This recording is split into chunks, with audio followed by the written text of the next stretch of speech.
연초부터 식탁 물가가 치솟고 있습니다. 외식 대신 집밥 소비가 늘면서 농산물 값이 들썩이고 있습니다. 음성과 진천 8개 읍면이 조류 인플루엔자 위험지구로 지정돼 방역 강도가 높아졌습니다. 역대 발생 농장 85%가 이 지역에 집중됐습니다. 조류 인플루엔자 살처분이 2천만 마리를 넘었습니다. 이미 개발된 백신이 있는데도 접종을 망설이는 이유 취재했습니다. 수소차 연료를 바이오가스에서 수확할 수 있게 됐습니다. 음식물 쓰레기에서 발생한 메탄가스에서 수소를 추출하는 시설이 충주에 생깁니다. 여러분 안녕하십니까? 계속해서 충북 소식입니다. 웬만하면 나가지 말라고 해서 집에서 삼시세끼 먹는 날이 많이 늘었죠. 가정마다 식재료 소비가 크게 늘면서 밥상 물가가 고공행진입니다. 정부가 계란 등 일부 품목에 대한 할인을 지원하고 있습니다. 심춘만 기자입니다. 청주의 한 대형마트 계란 코너. 보통 2판씩 집어들던 소비자들이 뒷짐만 짓고 서성입니다. 여기서 가장 알이 굵은 왕란의 경우 30개들이 한 판 값이 거의 10,000원. 1년 전 4,000원 남짓했던 대란 한 판도 7,680원으로 75%가 뛰었습니다. 예전에는 그냥 자주 먹을 수 있는데 지금은 어디 비빔밥집에 가도요 계란 후라이를 안 넣어줘요. 1년 전 5,000원을 조금 밑돌던 양파 3kg도 지금은 75%가 오른 8,700원. 흑족파는 1년 만에 2배 넘게 폭등하는 등 안 오른 식재료가 거의 없을 정도입니다. 지금 세 군데를 돌아보는데 그전에는 이렇게 5, 6만 원이면 이렇게 하루 이렇게 사서 이렇게 보통 2, 3일을 먹는데 지금은 10만 얼마 들었어요. 충북 30개 소매점 평균값을 보면 1월 둘째 주 3,372원이던 파 600g은 불과 일주일 만에 상승폭이 무려 27.4%. 귤과 오이, 배추 등도 일주일 만에 10% 이상 뛰어오를 정도로 최근의 상승폭은 더 가파릅니다. 소비는 급증한 데 반해 지난해 재배 면적 감소나 작황 부진 등으로 공급 부족에 직면한 품목들이 밥상 물가 상승을 주도하는 것입니다. 코로나19 장기화로 인해서 가정에서 식재료 소비가 늘다 보니까 이제 공급이 수요를 따라가지 못하는 일부 품목의 경우 가격이 많이 오른 상황인데요. 기름값을 비롯해 전반적인 물가 상승이 이어지는 가운데 대형마트와 일부 온라인을 중심으로 계란과 무, 배추 등을 20% 할인하는 정부 주도의 이벤트가 진행 중입니다. MBC 뉴스 심충만입니다. 집단 감염이 발생한 대전 IM선교회 확진 환자 가운데 충북도민도 3명 포함된 것으로 확인됐습니다. 충주시 보건소는 대전에서 확진 판정을 받은 127명 가운데 중학생 2명과 고등학생 1명이 충주 시민으로 확인돼 가족에게 진단검사를 요구했다고 밝혔습니다.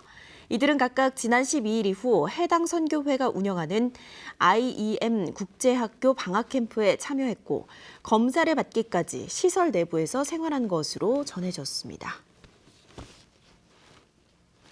지난 한 달 사이 충북에서만 5개 농장에서 고병원성 조류 인플루엔자가 발생했는데요.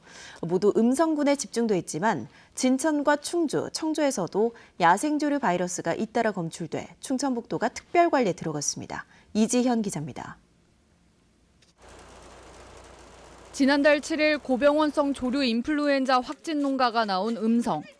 예방적 살처분을 비롯해 농가 전수검사와 집중 예찰을 했지만 추가 발생을 막진 못했습니다. 지금까지 확진된 5농장 모두 음성군 북부 지역의 제각기 다른 읍면에 떨어져 있습니다. 지난 21일에는 불과 6km 떨어진 진천 미호천에서 앞서 12일에는 청주 무심천의 야생조류에서도 고병원성 바이러스가 검출됐습니다. 결국 충청북도가 감염 위험이 높은 음성과 진천의 8개 읍면을 조류 인플루엔자 위험지구로 지정했습니다. 해당 읍면에 있는 가금 농가와 도축장, 사료업체 등 관련 시설은 모두 64곳. 먼저 하천과 거리가 500m에 불과한 농가 6곳은 제방도로 통행을 금지하고 산란계 농가는 식용란 출하 횟수를 일주일에 최대 2번으로 제한하는 등 관리를 강화했습니다. 소독 작업도 보완했습니다. 드론과 방역 가속기보다 많은 양을 직접 분사할 수 있는 살수차가 농가 주변뿐 아니라 도로로 나왔습니다. 빅데이터를 분석해 축산 차량 통행량이 많은 주요 도로를 중심으로 소독이 이뤄지고 있습니다. 9시 반부터 출근해가지고요 16시까지 16톤 물량을 3번 소독하는 거예요. 겨울 철새가 돌아가려면 최소 한 달은 더 지나야 하는 만큼 농장주가 방역 지침을 지키는 것 또한 중요합니다. 가축전염병 예방법에 따라서 준수상 미준수로 해서 과태료 처분이 이제 해당이 되고요. 더 중요한 것은 나중에 어떤 살처분 보상금을 평가를 할 때 감액 사유가 되기 때문에 다음 달 말까지 유지되는 특별 조치. 방역 당국은 지정된 위험지구 외에는 안전하다는 의미는 아니라고 강조했습니다. MBC 뉴스 이지연입니다. 이처럼 산발적 감염이 걷잡을 수 없이 퍼지는 가운데 주류 인플루엔자 백신에 대한 논란도 다시 수면 위로 떠오르고 있습니다.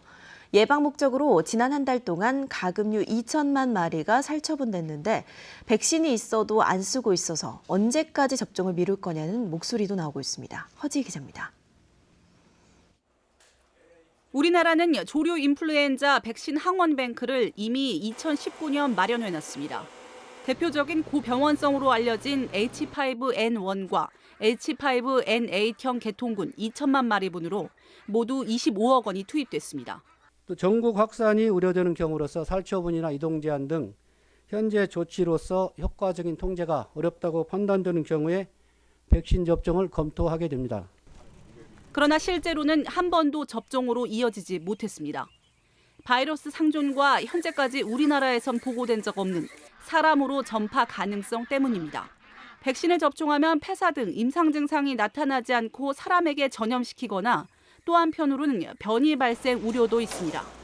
그 백신을 하는 순간은 우리가 그 다음부터는 할 수 있는 방법이 잘 없어요. 백신을 놓고 난 다음에는 임상 증상도 안 나오지, 바이러스는 전파되지 막을 수 있는 방법이 없어요. 그러나 정부가 신중론만 편다는 지적도 꾸준합니다. 저병원성 AI인 H8N2형과 뉴캐슬병의 경우 백신으로 잠재운 사례가 있는 데다 백신을 계속해서 접종하고 있는 중국과 동남아 사례만 보더라도 현재까지 백신으로 인한 인체 감염 사례가 보고된 바 없기 때문입니다. 중국에서는 백신을 10년 이상 써왔고 그것 때문에 변이가 됐다고 보기는 어렵습니다.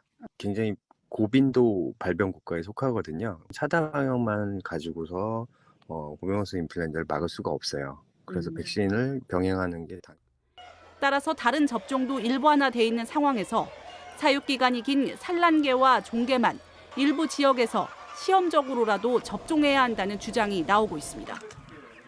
특히 코로나19 시대 조류 인플루엔자 백신 접종을 예전과 달리 보는 시각도 나옵니다. 코로나로 인한 사망 사례도 많이 나오고 하기 때문에 그 인체 감염으로 인한 위험성은 많이 해소가 됐어요. 조류 인플루엔자로 인해서 살처분이 대량으로 나온다면 사용 여부를 다시 한번 전문가들끼리 검토해 볼 시기가 되지 않았나. 이번 겨울 조류 인플루엔자가 발생한 농가는 70여 곳으로 수평 전파가 아닌 대부분 산발적 감염으로 추정됩니다. 그러나 방역을 이유로 살처분된 가금류는 벌써 역대 두 번째로 많은 2천만 마리를 넘어섰습니다. MBC 뉴스 허지입니다. 청주에서 6명이 코로나19 추가 확진 판정을 받았습니다. 청주시에 따르면 감염 경로가 불분명한 30대와 60대, 또 각각 기존 확진자의 가족으로 확인된 30대 2명과 10대 미만 2명이 코로나19에 확진됐습니다. 이와 관련해 청주시는 무증상 상태로 가족 내 전파 사례가 이어지고 있다며 한 가구당 최소 1명 이상은 선제적 무료 검사에 응해줄 것을 당부했습니다. 5인 이상 집합금지 행정명령을 어긴 채 당구장에서 도박판을 벌인 일당이 경찰에 붙잡혔습니다.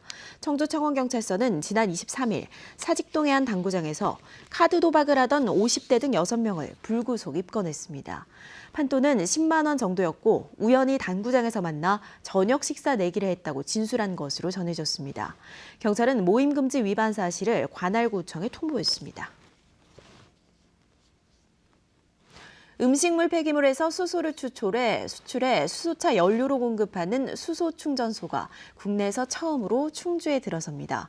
운송비도 낮출 수 있어 초기 수소 충전소를 늘리는 기폭제가 될 것으로 기대됩니다. 신병관 기자입니다.